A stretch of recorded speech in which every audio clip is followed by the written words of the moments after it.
Bienvenidas y bienvenidos a un nuevo encuentro con la Regional TV. El gusto de saludarles desde la unidad de comunicación de la sede Salto del CENUR Litoral Norte, Universidad de la República, en un nuevo encuentro con nuestra academia, con nuestros investigadores, nuestras investigadoras, quienes ejercen la docencia y quienes cumplen diferentes funciones dentro de esta casa de estudios. Y en esta oportunidad vamos a saludar y agradecer que nos acompañe a Winston Ríos, que también es amigo de la casa, porque también integra un lindo proyecto en Radio La Regional, docente de Facultad de Psicología, con mucha trayectoria, con muchos años de trabajo aquí dentro de nuestra institución. Así que, primero que nada, saludarte y agradecerte que nos acompañes, Winston. Buenos días, Marilina. Gracias por la invitación, por habilitar también este espacio para conversar. Bueno, contanos un poquito sobre tu trayectoria, sobre los orígenes de tu formación, por qué la licenciatura en psicología. Recordemos que es una carrera que se dicta completa en la región, porque esto sucede entre la sede Salto y la sede Paysandú, pero bueno, para conocer un poco tu historia en particular. Bueno, los orígenes tienen que ver con la primera experiencia o de los inicios de la Facultad de Psicología en Salto, concretamente. En el año 2002 abrió por primera vez la licenciatura, abrió ingresos por primera vez la licenciatura en Salto. Fuimos parte de la primera experiencia y bueno, egresando a fines de 2007. En ese momento la carrera era de 5 años, con el plan de estudios anterior. También por algún tema presupuestal se estiró un poquito más. Y bueno, en febrero de 2008 concretamente, egresé como licenciado. Y después me mantuve vinculado a la facultad y a fines de 2009 tuve la posibilidad a través de un concurso de ingresar como docente y bueno, hasta ahora estoy en todos estos años. Formando a colegas. También es una gran responsabilidad, ¿no? No es solo ser psicólogo, psicóloga, psicólogo en mi caso, sino la responsabilidad de cierta incidencia y cierto aporte en la formación de profesionales, ¿no? Yo lo tomo como una gran responsabilidad.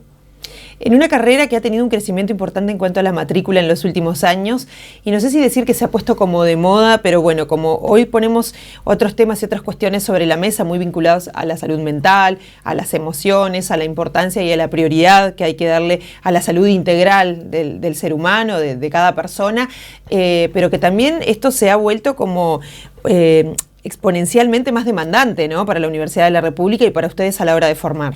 Sí, el ingreso a la carrera en psicología se ha puesto de moda de alguna manera en los últimos años. Es una de las carreras que más ingresos tiene y de las que más ha crecido y se ha sostenido en un ingreso alto. Y yo creo que tiene pros y contras eso. Ponerse de moda, digamos, es algo positivo, digamos, en términos de generar visibilidad, visibilización, sensibilidad sobre ciertas cosas que hacen a la salud de las personas. A mí no me gusta hablar específicamente de salud mental, porque la salud es algo integral. Las personas somos seres integrales, no es una cuestión de salud mental, salud física, salud esto, salud lo otro. Somos un todo. Somos un todo. Y lo que no es tan bueno desde mi punto de vista de ese ponerse de moda es un fenómeno que algunos autores lo han investigado también, que es la psicologización de la vida, ¿no? Psicologización en el sentido de como atribuir mucho demasiado del orden de la vida cotidiana de las personas a factores psicológicos, entendidos además como con factores psicológicos intrapsíquicos, una cosa como mental, ¿no? Cuando en realidad somos seres sociales que nos desarrollamos en vida, en sociedad, con la convivencia con otros. Cuando hay factores de la vida, las condiciones concretas de existencia que nos condicionan y en las cuales desarrollamos nuestras subjetividades. Por eso digo que hay cierta psicologización en el sentido de pensar las cosas en términos demasiado individuales que nos hace bien, digamos, en esa moda de la psicología. ¿Y hasta dónde es lo individual y hasta dónde sopesa ese entorno o esa vida social que tenemos para las decisiones en general, ¿no, Winston? Desde elegir una carrera, que puede ser la forma de vida que encontremos de ahí en adelante, los proyectos que nos pongamos en nuestro camino, los objetivos, hasta dónde es una decisión individual y bueno, y hasta dónde no hay un entorno y un contexto que también influye para ello. Te diría que individual es muy poco. O sea, pensar en una identidad como algo que soy yo y es diferente a los otros y que resulte impermeable a los vínculos sociales y a los contextos en los que vivo, sería una ficción. Somos seres sociales, nos constituimos socialmente en relaciones con otros, con otras, y en función de la satisfacción de necesidades, ¿no? Decía Pichon Rivière, referente de la psicología social del Río de la Plata, la necesidad es motor motivacional del vínculo, ¿no? En función de la búsqueda de la satisfacción de necesidades, establecemos vínculos con los demás y configuramos nuestra vida cotidiana en el espacio social, ¿no? Pensando que desde el origen, desde que tenemos una familia, un entorno primario y cercano, hasta después toda la trayectoria vital que hacemos, encontrándonos con diferentes grupos de personas, en diferentes instituciones, en diferentes espacios sociales, y cómo todo eso va construyendo, ¿no? esa personalidad. Sí, desde antes de nacer y hasta después de morir, te diría. Porque antes de nacer ya hay a veces un proyecto, una expectativa o no, ¿no? Incluso desde antes de la gestación, ¿no? Ya hay como en una familia, a veces la idea de tener un hijo, una hija. Todo lo que se genera, ¿no? Yo a veces les desafío, digamos, a los estudiantes en los cursos, díganme algo que sea individual, que seas vos y no sea... Y no hay nada que sea individual. El nombre ya viene también de antes, el cuerpo es un sistema abierto. Y después de la muerte también, porque nosotros morimos y queda gente que nos llora, nos extraña o no, que vive de alguna manera nuestra muerte o nuestra memoria, hasta que en algún momento se va como extinguiendo, ¿no? Pero sí, somos seres sociales y somos parte de la comunidad en la que vivimos, como te decía, desde antes de nacer y hasta después de morir, ¿no? Recién decíamos y conversábamos fuera de cámara de la intensidad de actividades que hacen nuestros hijos o nuestras hijas hoy, cuando en nuestros tiempos capaz, lo que hacíamos era ir a la escuela, llegábamos, merendábamos, nos encontrábamos con amigos y amigas del barrio a jugar a la pelota o a estar en la calle, ¿no? Hacíamos como otro tipo de vida. Y cómo ha cambiado todo eso y cómo también corremos detrás de otras cuestiones, ¿no, Winston? En esto de satisfacer necesidades, de lograr aquello que tenemos aparentemente como la obligación de tener que lograr, ¿no? Esto también trayéndolo un poco a lo que decíamos de la formación, tenés que recibirte, tenés que tener un proyecto de vida personal o familiar, tenés que tener tu casa, acceder a ciertas comodidades. ¿Cómo se configura todo eso y cómo influye también en el nivel de vida que llevamos o en el estilo de vida que llevamos? Claro, vivimos en un sistema capitalista que produce subjetividades. Las subjetividades capitalísticas, como le llaman algunos autores, condicionan nuestra forma de vida y condicionan nuestra vida cotidiana. El uso del tiempo, ¿no? Sentimos que cada vez somos menos dueños del tiempo. El decir, me gustaría hacer algo, pero no tengo tiempo, o tengo que hacer otra cosa. Eso se condiciona en función del sistema en el cual vivimos, que es un sistema que no es eterno, que no es natural, es de orden de una construcción social e histórica. Por lo tanto es posible transformarlo o cambiarlo por otro o en algún sentido. Sin embargo lo naturalizamos y ese es uno de los efectos que produce el sistema capitalista. Hay autores que plantean que es más fácil imaginar el fin de la vida en el planeta o el fin de la vida humana que el fin del capitalismo, por la manera en que se ha instituido y la manera en que condiciona cada uno de los espacios de la vida humana. Sin embargo el capitalismo como tal es un sistema muy nuevo, no tiene más de 200 años de desarrollo en lo que es la historia de la humanidad, que es muchísima, y ni que hablar de la historia del planeta, ¿no? Pero vivimos en ese sistema. El tema es poder vivir conscientes de alguna manera. Una cosa que genera la naturalización, el adaptarnos pasivamente a las condiciones del contexto y a las exigencias del contexto, una de las cosas que condiciona es la pérdida de la salud de alguna manera. Entendida la salud como una adaptación activa a la realidad. Yo puedo adaptarme, puedo ajustarme a ciertas cosas, decir, esto es así, tengo que tal cosa, pero en algún sentido tengo que, y en muchos sentidos tengo que poder transformar también. Decir, me ajusto a esto, me adapto a esto, pero esto otro no me gusta así, quisiera que fuera de otra manera, voy a hacer algo en función de transformar esto. En mi vida cotidiana, en los espacios en los cuales habito, que comparto con otras personas. No es solo una transformación tampoco individual. En la medida que somos seres sociales, que compartimos espacios, es una transformación colectiva también. Entonces, de esa manera se promueve o no se promueve una vida saludable y digna, porque se juega la cuestión de la dignidad humana también, de la dignidad de la vida, ¿no?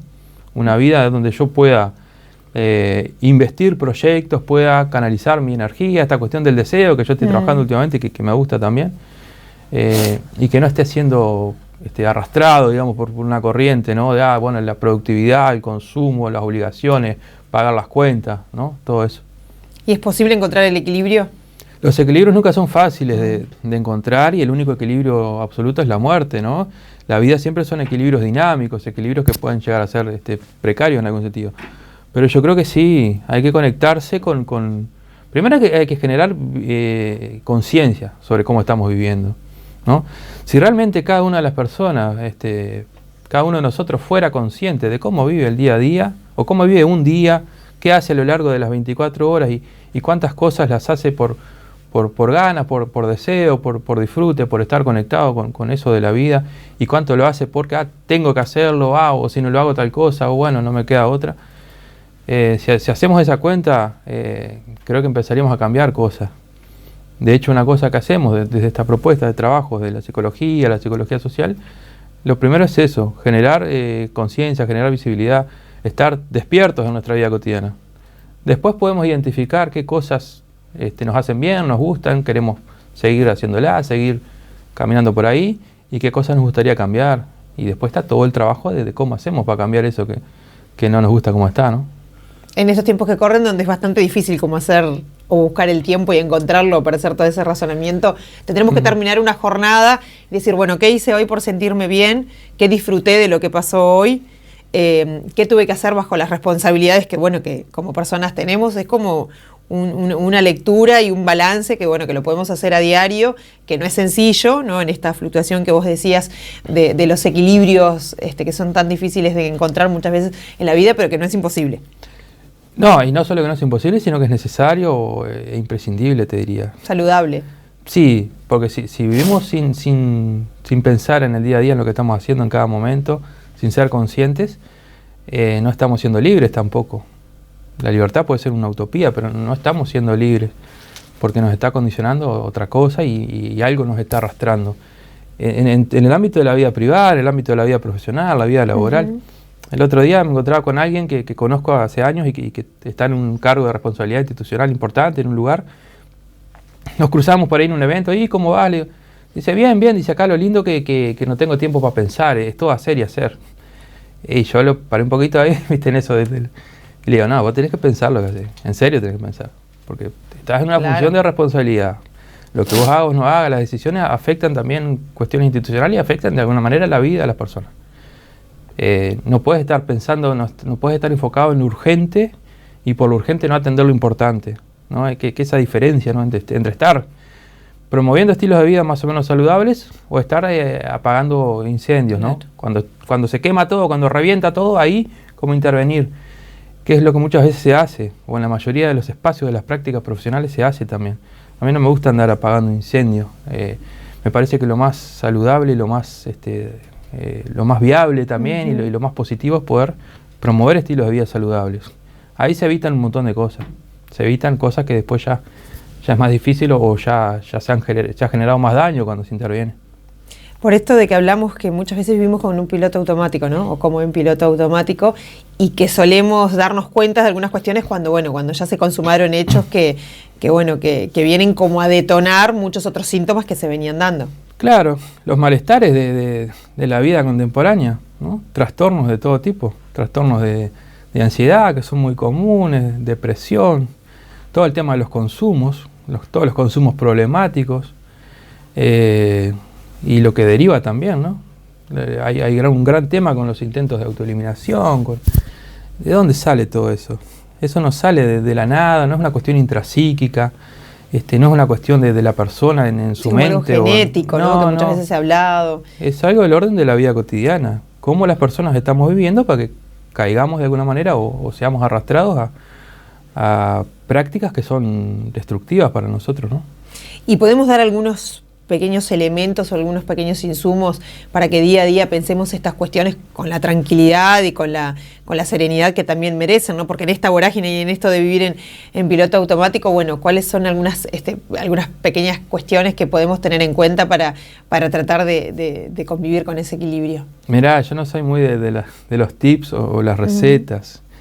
De hecho, me parece bastante peligroso cuando hay colegas que andan por ahí. Hay como tips para la vida, claro. No creo en eso. Lo que sí creo que las personas tenemos que poder en algún momento conectarnos con cómo nos sentimos y entender en primer lugar que que no somos absolutamente responsables de cómo nos sentimos porque vivimos en un sistema que nos condiciona, pero a su vez, si identificamos que no nos sentimos bien en este momento con cómo estamos viviendo, si estamos experimentando situaciones de angustia, de ansiedades, de malestares, creo que lo primero y fundamental es no aislarnos, no meternos para adentro y no asumir que soy yo que estoy mal o que soy yo el que tengo que rendir más, trabajar más, mejorar y para poder dar lo que se exige de mí y sentirme mejor. Primero que nada eso, asumir que si hay algo que me hace sentir mal, poder en este espacio social también que compartimos con los demás, poder compartirlo con los vínculos más cercanos, ver en algún caso si llega a ser necesaria, digamos, la consulta o el pedir ayuda profesional también, y ver de qué manera se puede ir transformando y mejorando eso. De a poquito, las cosas son graduales, ¿no? No sé, hay una persona que le genera malestar el lugar donde trabaja y que le gustaría estar en otro lado haciendo otra cosa, pero sin embargo, tengo que, porque... Bueno, capaz que no podés cambiar de trabajo en 2 semanas o en 2 meses, pero capaz si a lo largo del tiempo se proyecta, que la proyección, el proyecto es la organización de acciones a lo largo del tiempo para lograr determinados objetivos. Yo puedo decir, bueno, estoy acá, bueno, dentro de 2 años yo quisiera poder salir de acá. ¿Qué tengo que hacer a lo largo de 2 años para ir generando las condiciones y las posibilidades de establecer un proyecto diferente? Y poder sostener eso, y bueno, en esos proyectos también se acompaña. Pero lo principal y lo fundamental para mí, que de esta manera, en este momento lo estoy pensando así, tiene que ver con la conexión con el deseo. Con el deseo como energía vital, el deseo como la energía que pone los cuerpos del movimiento, que no es desear, no es del deseo capitalista. No es, deseo tener el último modelo de iPhone, no se trata de eso. El deseo es la energía vital que nos hace ponernos en movimiento, que nos hace movernos todos los días y que nos hace habitar los espacios de la vida cotidiana de determinada manera. Contactándonos con ese deseo, que no es fácil tampoco, ¿no? Contactándonos con ese deseo y viendo qué cosas a mí me nutren, me hacen bien de las que hago en mi vida cotidiana, qué cosas no, y cómo puedo equilibrar, como os decía, ¿no? Cómo puedo buscar los equilibrios entre, bueno, el cumplimiento de las responsabilidades sociales, la resolución de las condiciones materiales de la vida, que es algo importante, y el sentirme bien y sentirme pleno en la vida. Que sea una existencia que valga la pena, digamos, ¿no? Sí, una vida digna de vivir y bueno, que valga la pena, sí. Tal cual. Bueno, Winston, gracias por acompañarnos. Bueno, muchas gracias a ti por la invitación. Y repetimos también la invitación para que nos sigan en Radio La Regional con la propuesta que está llevando adelante, si nos querés contar un poquito de eso. Sí, estamos ya ayer tuvimos el 4º programa, El Deseo que te habita, en Radio La Regional, que es lunes por medio, donde la idea también es invitar personas que hacen determinadas actividades, que salen un poco de la rosca de la productividad y el consumo, que se apasionan con lo que hacen y comparten esa pasión con nosotros.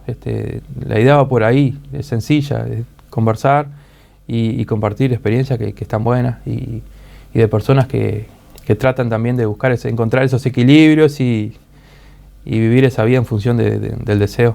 Buenísimo, bueno, felicitaciones también por ese trabajo y muchas gracias por habernos acompañado. Muchas gracias a ti. La Regional TV entonces en una nueva entrega en este primer bloque junto al docente de Facultad de Psicología Winston Ríos, que así pasaba por este espacio. Vamos a compartir una tanda y ya regresamos con el próximo invitado.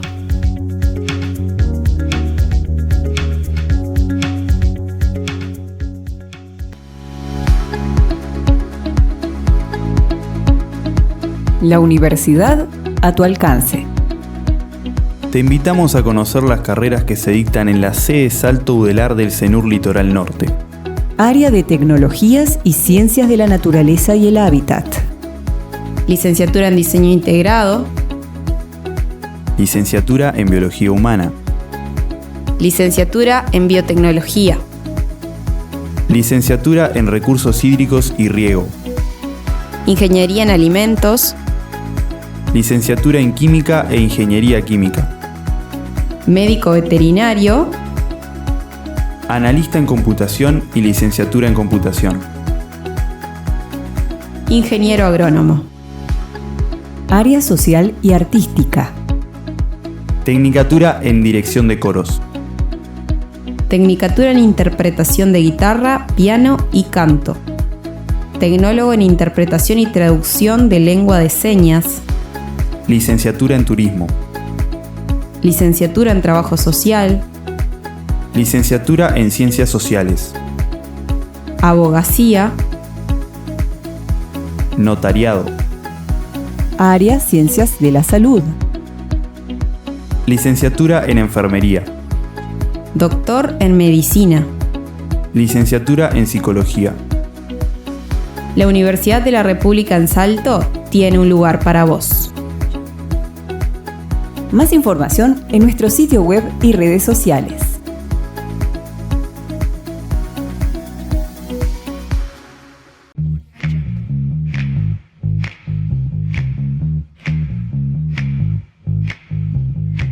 Bueno, es una muestra itinerante inmersiva sobre unas moléculas que se llaman ARN, de ahí el nombre. Así que todo el leitmotiv es for export. Si se fijan un poco la instalación por afuera, son como unas cajas de exportación. Entonces la idea acá es que estamos exportando primero conocimiento uruguayo, porque todo el descubrimiento que hay atrás de estas moléculas son descubrimientos uruguayos y no hace como 15 años. Estamos exportando arte también, porque es una muestra itinerante. Estuvimos en Maldonado, ahora estamos acá, sigue después para finales de octubre para Montevideo. Y finalmente estas moléculas de ARN, la idea principal es que hace unos años unos investigadores uruguayos descubrieron que se exportan para afuera de las células. Así que bueno, la muestra va de eso, de esas moléculas que se exportan. Y entonces cuando uno se mete adentro de la muestra, está dentro del espacio entre las células, eso es lo que uno tiene que imaginarse, y entonces ve esas imágenes de esas moléculas que viajan entre una célula a otra y comunican información.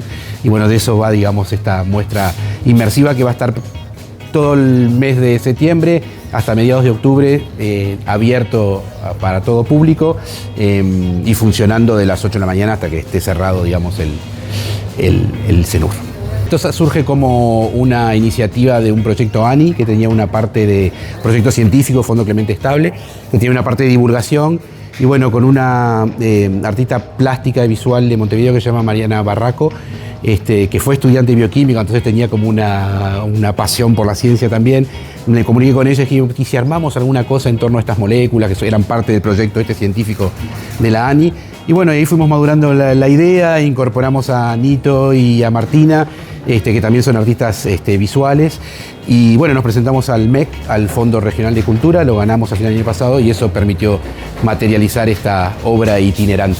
El descubrimiento base de la cual nuestro proyecto Fondo Clemente Estable se basó es un descubrimiento de unos investigadores uruguayos de la Facultad de Ciencias del Instituto Pasteur, que hay una página web con toda la información, pero bueno, ellos hicieron el descubrimiento de estas moléculas que se podían exportar para afuera de las células, y nosotros lo que hicimos fue un proyecto donde tratamos de darle forma tridimensional, o sea, qué forma tienen estas moléculas, cómo son, y entonces justamente lo que van a ver en esta muestra es esa forma que tienen, esos volúmenes, esos espacios, y tratar de llevar lo macro a lo micro y digamos, conectar lo que es algo bien molecular a nivel de moléculas y átomos con lo que es una experiencia más digamos, humana a nuestra escala.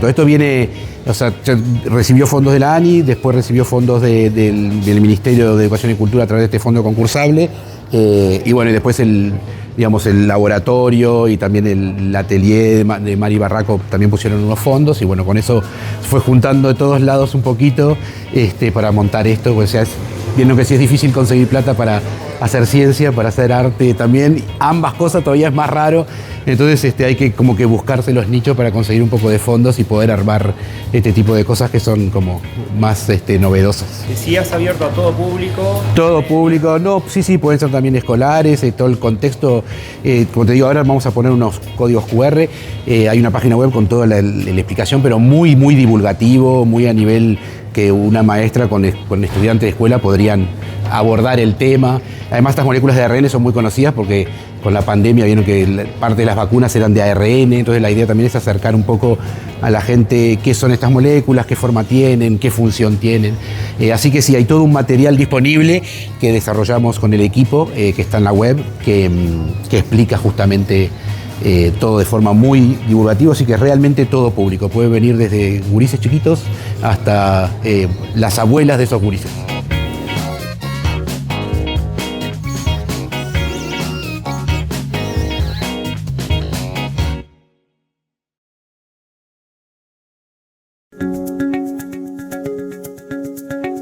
Segundo bloque de la Regional TV, en una producción de la Unidad de Comunicación de la sede Salto del CENUR Litoral Norte, Universidad de la República. Continuamos conversando con nuestros investigadores, nuestros docentes, sobre diferentes temáticas, sobre diferentes cuestiones que se abordan desde la variedad de disciplinas con las cuales contamos no solo en nuestra sede local, sino también a nivel de nuestro centro regional. A José Manuel Benzal recibimos en esta oportunidad. Te saludamos y te damos la bienvenida por acompañarnos. Bienvenido. Bueno, buenos días. Bueno, muchas gracias por la invitación. Un placer como siempre y a las órdenes.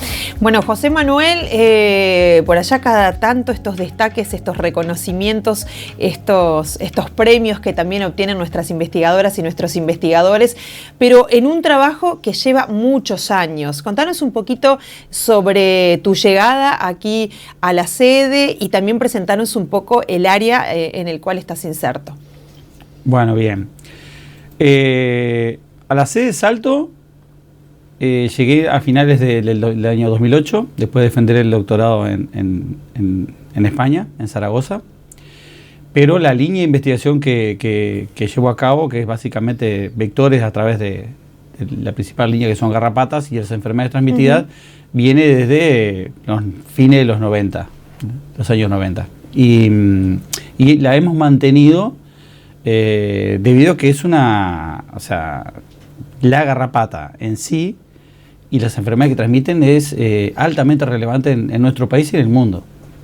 Y en particular en nuestra región, ¿también es casual que se hayan instalado con esta línea de investigación en nuestro centro? Bueno, ahí está.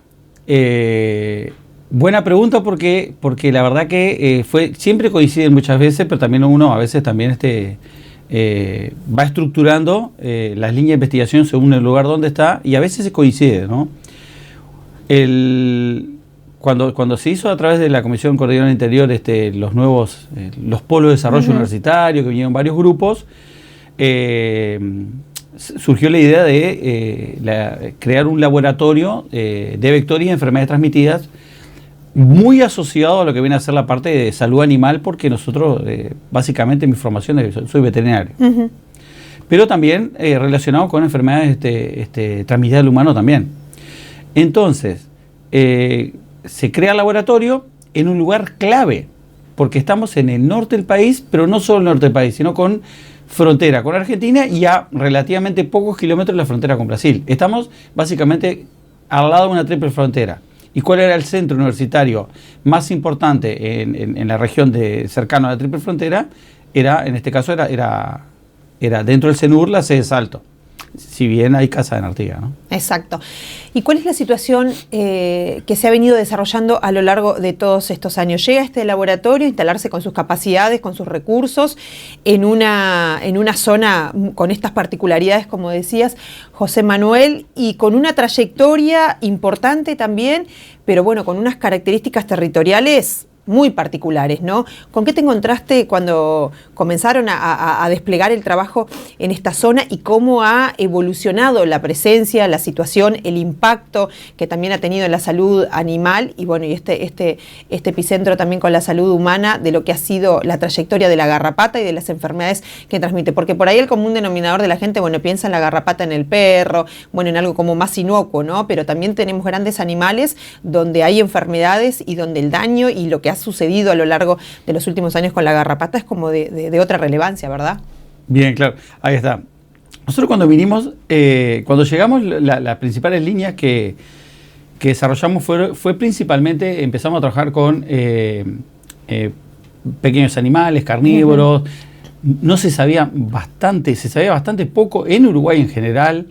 Se diagnosticaron a través de técnicas, principalmente de biología molecular, se identificaron varios patógenos que estaban circulando en la región que no estaban diagnosticados en Uruguay. Y más o menos cuando nos pudimos establecer un poco la situación, no solo a nivel del norte del país, sino en todo el Uruguay, surgió la posibilidad de empezar a trabajar con grandes animales, con la garrapata común del ganado. Y justo coincidió con los enormes problemas que hay con la garrapata del ganado, no solo a nivel de producción mismo, en salud animal y la productividad, especialmente en el norte del país, que es una zona endémica de la garrapata, sino también los grandes problemas que está causando ahora en los mercados, en la exportación. por el tema de residuos de químicos en carne por el combate, tanto de la garrapata como de las enfermedades que transmite la garrapata. ¿Y cuáles son esas enfermedades o cuál es el daño que puede causar la garrapata? Bueno, la garrapata normalmente lo que hace es, se alimenta de sangre, la propia hematofagia. Si hay una carga muy alta, los animales sufren bastante, lo que ha pasado en los últimos años en Uruguay, donde han habido cargas altísimas. Pero lo que más le preocupa al productor es la muerte de los animales, por lo que se denomina el complejo tristeza parasitaria. Y ahí empiezan los problemas, porque el productor se estresa, o sea, él ve la garrapata, se preocupa mucho, pero más se preocupa cuando se le empiezan a morir los animales. Sin lugar a dudas. Y para este efecto en el comercio, en lo que vos decías, en la exportación también desde Uruguay, ¿cuál es el impacto? Bueno, y uno de los... Ya tuvimos un problema hace relativamente pocos años que se detectaron residuos de órganos fosforados en exportación de carne de Estados Unidos, volvieron para atrás, hubo un problema bastante grande, se prohibió el uso de algunos fosforados en animales de producción, porque la verdad que hay que cuidar los mercados y el problema es que Uruguay tiene que hacer una detección antes de enviar, o sea, y el problema es que Uruguay es un exportador muy grande de carne, entonces constantemente están haciendo análisis y el productor, lo que sucede también es que muchas veces por desconocimiento no respeta los tiempos de residualidad de los productos y envía a frigorífico porque necesita embarcar el ganado, etcétera, etcétera, y ahí empiezan los problemas. ¿Cuál es el trabajo o cuáles son las medidas que se están tomando? ¿Cómo se puede prevenir? ¿Qué se está haciendo en relación a estas enfermedades? ¿Por qué tenemos tanta garrapata también? Si eso lo podemos saber. Bien, es un tema muy complejo, extremadamente complejo. Un problema que ha sucedido, bastante importante, es la resistencia de la garrapata a los principales principios activos acaricidas que hay en el mercado.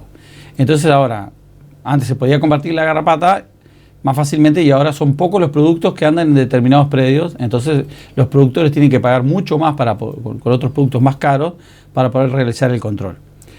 Lo otro que ha sucedido también es que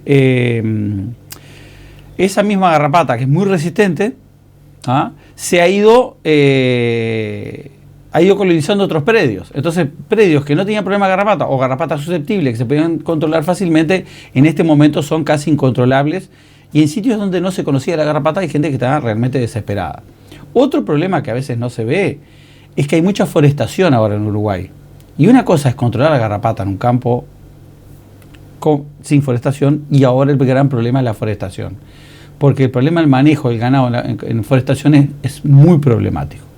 Y el último, hay varios más, ¿no? Pero otro que yo he visto es el problema de la falta de personal a nivel de campo. No es lo mismo antes, que se recorría mucho más, se tenía más control sobre los animales. Ahora lo que ha sucedido es que hay menos personal y hay muchos más problemas, tanto para el control de la garrapata como para detectar los animales enfermos y tratarlos a tiempo. ¿La presencia de la garrapata puede tener algún tipo de vinculación también con el clima en esta zona del país? Bueno, sí, salvo estos días que han hecho unas heladas brutales, hemos tenido clima bastante benévolo para lo que viene a ser el ciclo de la garrapata, y especialmente el norte. Hay una diferencia muy grande entre el norte y el sur a nivel de temperatura. Entonces es mucho más propicio el norte del país para el desarrollo de las poblaciones de garrapata, eso sí. El trabajo que el laboratorio está haciendo en esta zona del país, o con su presencia, con su anclaje en esta zona del país, pero también se replica en otros puntos del Uruguay. ¿Hay contacto con algún otro cenuro? Sabemos, por ejemplo, qué está sucediendo en el este, en la costa. Ahí está.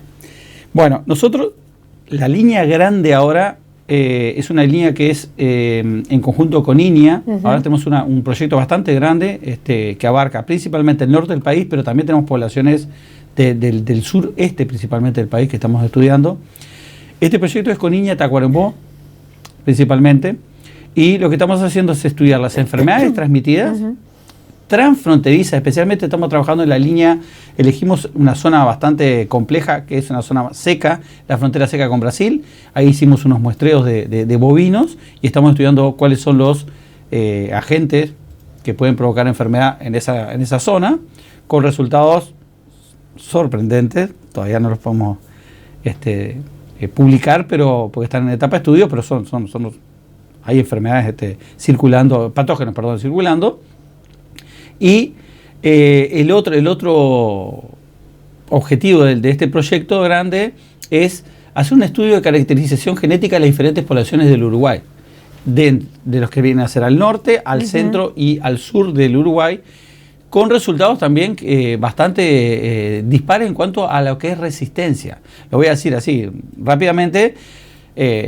La resistencia en el norte es muy conocida por tener una resistencia alta a varios grupos químicos de la garrapata, pero hemos visto que hay lugares en el Uruguay donde hay garrapata, pero son susceptibles a la gran mayoría de los acaricidas disponibles en el mercado. O sea que la garrapata no es homogénea en todo el país en cuanto a la poblacional. Y entonces, sabiendo eso, se va a hacer un estudio genético importante, ya a nivel se va a trabajar con bioinformáticos, ya con otras capacidades, y ahí también va a entrar un poco el Instituto Pasteur a colaborar. Bueno, justamente sobre eso iba mi siguiente pregunta. ¿Qué otras disciplinas están involucradas en este proyecto? Bien, ahí está. En este proyecto, por ejemplo, en el CENUR se hace una parte, otra parte que se hace en línea Tacuarembó, que se hacen los test de sensibilidad a los acaricidas, o sea que también hay otras disciplinas como químicos, etcétera. Y después bioinformáticos, que en este caso la bioinformática abarca varios grupos en Uruguay. En este caso, el que trabaja en genética de poblaciones, en el caso de garrapata, va a ser un grupo del Instituto Pasteur. Buenísimo. Esto seguramente significa un avance importante en lo que tiene que ver con la erradicación de la garrapata, o por lo menos con un avance en el tratamiento también de lo que son las enfermedades que se transmiten. Ante este estado de situación, ¿qué nos queda por hacer? Seguir investigando, seguir generando conocimiento que nos permita, cuanto más información tengamos, también saber cómo tratar, porque bueno, estamos ante una situación muy preocupante por lo que entendemos, ¿no, José Manuel? Sí, es realmente preocupante. O sea, no salen tantos fármacos como la velocidad de la garrapata en generar resistencia, ¿no? De fármacos nuevos. Entonces, uno de los temas importantes, generar conocimiento siempre es muy bueno para el control. No vamos a hablar de erradicación ahora porque es más difícil, pero para mejorar las condiciones de control siempre. Hace poco se promovió una vacuna contra garrapata, una vacuna que es producida por el Instituto Pasteur, que probablemente ayude también en el control. El problema de la garrapata es que no la controla solamente. Ojalá salga una vacuna que diga, no, mira, yo la inyecto en el animal y mata todo lo que se le suba. No es tan fácil. Entonces, hay que combinar diferentes herramientas para poder controlar las garrapatas. Y para eso es muy importante el rol de la sociedad en sí, los productores, y también de los veterinarios, ¿no? Porque no solo es ir y decirle, no, mira, vas a la veterinaria, levantás un producto, baila, no. Sino que la idea ahora es también que haya competencia de los veterinarios a nivel de predios con asesoramiento predial. Eso es una idea de la Sociedad de Medicina Veterinaria, que si se puede aplicar sería muy buena, ¿no? La corresponsabilidad. Acá hablábamos de varias patas, ¿no? De los tiempos que lleva a generar conocimiento, ¿no? Que sabemos que, bueno, que son muy particulares, que tiene su proceso, este avance también de la garrapata y de las enfermedades que va transmitiendo. Entonces, no, es como ir corriendo un poquito en distintos carriles. Y esto que vos decías también, bueno, de la toma de conciencia de las personas que están cercanos a esa realidad, esta despoblación del área rural, como vos bien mencionabas, hay como muchos aspectos ahí donde trabajar, ¿verdad? Sí, y a veces es también el tema de extensión. Yo siempre dije también que el tema de extensión, a veces muchas veces el productor lo hace por desconocimiento. Hay desconocimiento. No es un tema de desconocimiento. También a veces se juegan al límite de los días, porque el productor también tiene que embarcar ganado para poder pagar las cuentas. Hay que entenderlo. Hay una realidad. Es un tema bastante difícil. Y también, y lo que comentaba, ¿no? Conseguir trabajadores rurales actualmente no es tan fácil como antes. No es una tarea sencilla. No. Y hay lugares que, no vamos a hablar de todo lo que es la parte de caminería rural, especialmente en el norte del país, que a veces es bastante compleja, pero hay lugares donde son de muy difícil acceso, incluso hoy, ¿no? Ustedes en el trabajo de campo que llevan adelante, ¿hasta qué rincones han podido llegar? Por todos lados. El proyecto va desde Artigas hasta Rocha. Todo el Uruguay recorrido. Sí, casi todo el Uruguay, está de los 11. Estamos trabajando en 11 de los 19 departamentos, básicamente, donde hay mayor presencia de garrapata. ¿En cuánto tiempo más tendremos novedades de este proyecto y de los resultados, más o menos? Y probablemente dentro de poco, no sé, 6 meses aproximadamente, ya tendremos una estudiante de maestría que podrá presentar sus resultados en algún congreso. Y los de genética de poblaciones ya son más complejos, ya van a llevar más tiempo, pero también aproximadamente a partir de un año ya tendremos los primeros resultados. Y ahí tendremos posibilidades y más información de ver cómo se sigue. Bien, hay que analizar la información porque no sabemos con qué nos vamos a encontrar. Con los patógenos circulantes, lo que está circulando, y eso sí se puede ya sacar bastantes conclusiones. Con la genética de poblaciones no sabemos con lo que nos vamos a encontrar. Entonces eso es importante porque hay que analizarlo y estudiarlo. Lo primero que fue el estudio de patógenos, especialmente en la zona de frontera, eso sí ya es más fácil de ver cómo se pueden aplicar diferentes medidas, ¿no? Algo importante que vamos a tener, por ejemplo, es hay lugares donde las enfermedades son endémicas, están en una altísima prevalencia, hay que aplicar determinadas medidas, y en otros donde son bajísimas hay que determinar otra, como por ejemplo la vacunación contra los hemoparásitos transmitidos por las garrapatas. Hay lugares donde hay que recomendar a los productores que sea inminente, por ejemplo, el tratamiento, vacunación de los animales, y en otros hay que ir viendo, hay que ir jugando con esas prevalencias de hemoparásitos. Para quienes nos están viendo y puedan entender el valor y la importancia también de la presencia de la Universidad de la República, dando respuesta, generando conocimiento y trabajando con las comunidades donde hay diversidad de problemáticas. ¿Cómo hace desde el laboratorio, cómo hacen los equipos, cómo hacen los recursos humanos, con qué fondos se puede llevar adelante esto de recorrer el país, de ver qué es lo que está sucediendo, de contactarse con las personas en territorio y de generar conocimiento sobre estas cuestiones, José Manuel? Bueno, ¿cómo es ese desafío? Es un desafío porque el tema de la Universidad de la República es que nosotros somos básicamente docentes, investigadores, pero somos docentes. Entonces, además de dar toda la parte curricular de grado y posgrado, hay que abordar, nosotros tenemos una función muy importante de formación de recursos humanos a nivel de posgrado, hay que escribir los proyectos y buscar la financiación. Y después ejecutar los proyectos. Es muy importante, en el caso de nosotros, es muy importante la formación de recursos humanos, es muy importante, porque son los futuros investigadores que van para los diferentes sitios principales de investigación en Uruguay. Vamos a llamarlo INIA, vamos a llamarlo Pasteur, etcétera, y son generados básicamente son generados por la Universidad de la República. Entonces, eso es un papel muy importante de nosotros. Y también tenemos mucho en cuanto a extensión. Nosotros somos los que salimos y somos los que damos muchas veces la cara a los resultados, ¿no? Nosotros vamos a los predios y se hacen nos llega un informe después de, por ejemplo, cómo está esa población frente a los acaricidas, esa población de garrapatas, y nosotros tenemos que informar al dueño y también al veterinario que trabaja en esa zona. Y ni que hablar del ministerio, por supuesto. ¿Los doctores en veterinaria que se están formando tienen interés por estas temáticas, José Manuel? ¿Cómo son estas nuevas generaciones también que están llegando? Bueno, excelente pregunta también, porque no es muy fácil conseguir candidatos a investigadores. No es tan fácil. Muchas veces, mucha gente se recibe y quiere salir a trabajar al campo o quiere salir y no quiere seguir estudiando. Entonces a veces hay que tratar de convencer a estudiar, claro. Y lo otro que también estamos un poco en desventaja acá en el norte es la masa crítica. No es lo mismo conseguir un estudiante para hacer un posgrado en la capital que en cualquiera de los cenures en el interior, porque se te achica el rango y no se consigue. Entonces, a veces también nosotros debemos estar convenciendo a los estudiantes que es importante la formación y todo eso. Cuando termine la formación de grado es como que recién empieza la historia. Yo siempre converso con muchas y muchos, ¿no? En realidad ahí empieza el tema, porque a uno le dan las herramientas, pero después tiene que salir. Y bueno, cuanto más experiencia se tenga, y especialmente si logran tener una beca inicial, incluso hasta becas iniciales de investigación, que comiencen con un PAIE, por ejemplo. Con estos proyectos. Eso claro. Mismo. Yo en Montevideo, me acuerdo, en la Facultad Veterinaria, inicié con uno de los primeros programas de iniciación en la investigación. Se llama CIDEC, sigue hasta el día de hoy. Fue una de las primeras o segunda camada, me acuerdo, de investigadores que hicimos. Y yo seguí.